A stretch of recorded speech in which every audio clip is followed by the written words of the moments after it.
Halo teman-teman, selamat datang di channel IT Brand Indonesia. Pada video kali ini saya akan melanjutkan video sebelumnya, yaitu mereview aplikasi IT Brand Post The Toko dengan tema toko bangunan.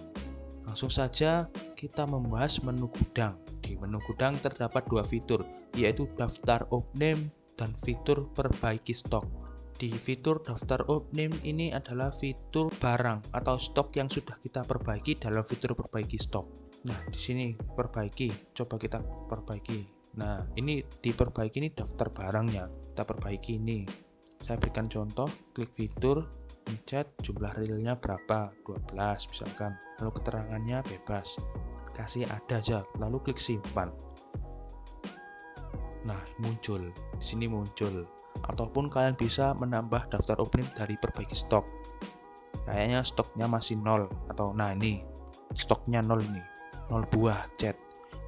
Lalu kita klik perbaiki, jumlah realnya berapa yang kita isi, berapa buah, lalu keterangannya.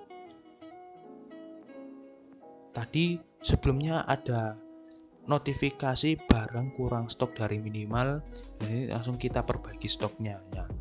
Tadi 0 kan, catnya 13, tadi sini ada fitur kuning, barang kurang dari stok minimal. Di sini ada muncul, sudah kita perbaiki, berisi 13. Sini juga terdapat nih, langsung masuk ke fitur daftar opening 3. Awalnya 0, lalu kita isi 13, akhirnya 13 buah. Lalu selanjutnya yaitu menu utama laporan. Untuk menu utama laporan, di sini fiturnya hampir sama. Maksudnya hampir sama bagaimana? Di fitur sini fiturnya ya sama. Di sini memiliki fungsi yang sama fiturnya, seperti itu. Saya contohkan satu untuk semua ya. Jadi ini bisa laporan barang, ini fiturnya seperti ini, seperti satu kotak ini sama. Langsung saja ke fitur laporan barang. Saya contohkan. Di sini terdapat kata kunci, lalu ada per stoknya, kategori atau stok atau kategori, lalu stoknya, stok 0, stok lebih dari stok minimal, lalu stok kurang dari stok minimal. Lalu ada di sini ada cabangnya. Kalau masih 0, coba kita cari stok 0 nih. Kan nggak ada. Kenapa nggak ada? Karena stok tadi sudah kita perbaiki stok 0-nya, jadi nggak ada. Lalu kita coba pilih stok lebih dari stok minimal. Muncul ini, lebih dari minimalnya berapa tadi? Minimal 0, lebih darinya. Ini tadi minimalnya berapa, ini sudah kita isi minimalnya. Sudah lebih dari stok minimal. Lalu ada yang stok kurang dari stok minimal. Ini kosong, berarti ini semuanya sudah lebih dari stok minimal. Lalu kita pilih kategorinya. Untuk kategori di sini ada pilihan, ada paku, pasir, sesuai dengan tema kita masing-masing. Di sini kita mengambil tema toko bangunan. Lalu di sini ada ikon cetak. Untuk ikon cetak ya sama untuk sebelumnya seperti video kemarin. Ya saya akan mencontohkan biar paham lagi. Di sini untuk ikon cetak bisa klik F1. Nah, ini saya klik F1. Jadi seperti ini tampilannya. Selanjutnya yaitu laporan pelanggan. Di laporan pelanggan ini terdapat nama pelanggan, alamat pelanggan, lalu nomor telepon pelanggan. Seperti daftar-daftar pelanggan, tapi di sini kita bisa mencetaknya. Saya contohkan ya. Tadi seperti ini tampilannya. Lalu fitur laporan supplier. Nah, di sini juga sama seperti fitur laporan pelanggan. Ini fungsinya juga sama. Untuk menu utama laporan, fiturnya itu kebanyakan sama karena untuk memudahkan pengguna user untuk memahami aplikasi atau menggunakan aplikasinya dan lebih efisien. Nah, seperti ini ada cetak. Selanjutnya laporan stok. Di laporan stok ini bisa lihatnya keterangannya. Ini laporan opening. Lalu laporan retur penjualan atau pengembalian penjualan. Atau kita bisa mengecek dari bulan atau tanggal. Nih, tanggalnya banyak kan? Ini contoh-contohnya saja. Lalu cabang. Sini juga ada ikon cetak. Lalu selanjutnya yaitu di menu transaksi dalam fitur menu utama laporan. Lalu selanjutnya adalah fitur laporan penjualan. Untuk fitur laporan penjualan yaitu masuknya ke transaksi ini, lalu penjualan kasir masuk ke fitur laporan penjualan. Kita juga bisa melihat atau mengubah tanggal dan bulannya. Nih. Lalu ini per pelanggan atau per produk bisa dipilih. Ini per produk sama saja sih. Lalu di cabangnya. Lalu di sini ada ikon cetak kan. Ini fiturnya sama. Jadi untuk memudahkan user menggunakan aplikasi. Lalu selanjutnya yaitu laporan pembelian. Di sini juga sama ada kata kunci. Untuk kata kunci, kalian misalkan pilih di sini historinya banyak atau laporannya banyak. Jadi tinggal pilih kata kunci maunya apa. Bata. Nah, di sini masuk semua, bata, ada bata merah, bata ringan, tadi banyak. Untuk kalian yang produknya banyak dan nggak bisa pilih satu-satu, nah di sini ada fitur kata kunci. Lalu di sini ada per supplier atau per produk, seperti fitur laporan penjualan tadi. Lalu juga ada fitur cabang, ada kolom cabang maksudnya. Lalu dan fitur cetak. Lalu selanjutnya fitur laporan pendapatan. Di fitur laporan pendapatan ini pendapatan kita total kembali.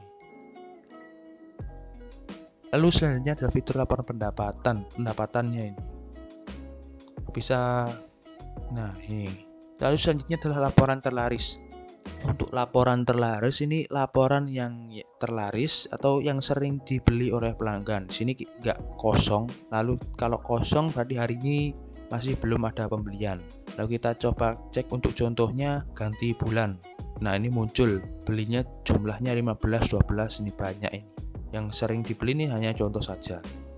Ada di sini juga ada fitur ikon cetak. Selanjutnya yaitu fitur laporan retur jual. Di fitur laporan retur jual ini yaitu laporan retur jual atau pengembalian penjualan.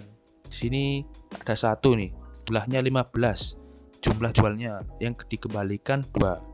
Produknya Duko, tanggalnya ini tak tercatat, kita juga bisa menggantinya. Sebenarnya sama ini. Semuanya sama, fitur-fiturnya juga sama.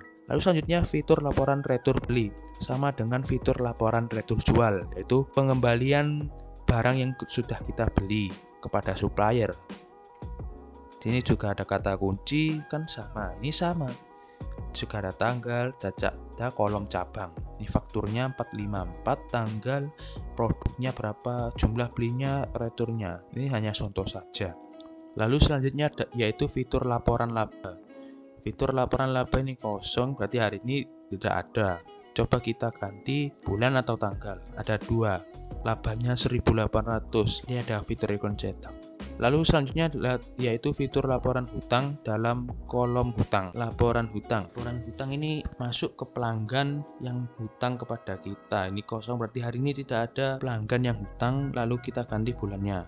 Ini ya, belum dibayar keterangannya. Ini Jojo pelanggannya namanya Jojo, jatuh tempo 2021 bulan 9 tanggal 1, keterangannya belum dibayar, sisa hutangnya 0. Lalu di sini ada kolom jenis, belum terdapat bisa dipilih ya, belum terdapat pembayaran, lalu sudah terdapat pembayaran. Keterangannya ini sudah terdapat pembayaran, jumlah pembayarnya, sisa hutangnya. Lalu selanjutnya yaitu laporan piutang. Di laporan piutang ini laporan hutang kita kepada supplier. Di sini kita pilih tanggal atau bulan. Karena hari ini kosong, berarti hari ini kita nggak hutang kepada supplier. Nah ini belum dibayar keterangannya. Ini dicoba sudah terdapat pembayaran. Ini sudah terdapat pembayaran. Ini pembayarannya, jumlah pembayarannya 500.000, sisa hutangnya 376.000. Lalu selanjutnya yaitu fitur laporan bayar piutang. Ini fitur laporan bayar kita kepada hutang kita kepada supplier. Nih, kita sudah bayar 500.000 piutangnya, maksudnya ini hutang kita kepada supplier 876.000. Berarti kembaliannya maksudnya kurangnya 376.000, masih hutang. Lalu selanjutnya fitur laporan bayar hutang. Di fitur laporan bayar hutang ini karena kosong hari ini, kita ganti lagi bulan atau tanggalnya. Nah, di sini cabangnya ada kolom cabang. Ini nama Jojo pelanggan, saldo hutang, jumlah hutang, lalu bayar. Oh, ini sudah lunas ini, berarti bayarnya 315.000, jumlah hutangnya 3, jadi pas. Lalu selanjutnya yaitu fitur laporan aset. Fitur laporan aset ini ya produk-produk kita. Di sini ada kode produk dan kategori stok, harga beli dan satuan, lalu subtotal. Sini kita juga ada cetaknya. Lalu ada kolom jenis batu bata atau kolom cabang, lalu kata kunci. Lalu yaitu fitur laporan opname. Di fitur laporan opname ini ya yang tadi di menu gudang daftar opname tadi kita jumlah 200, ini min 210. Oh ini kurang berarti. Kalaupun kurang sih sebenarnya muncul. Sekian dari saya, terima kasih telah menonton video kami.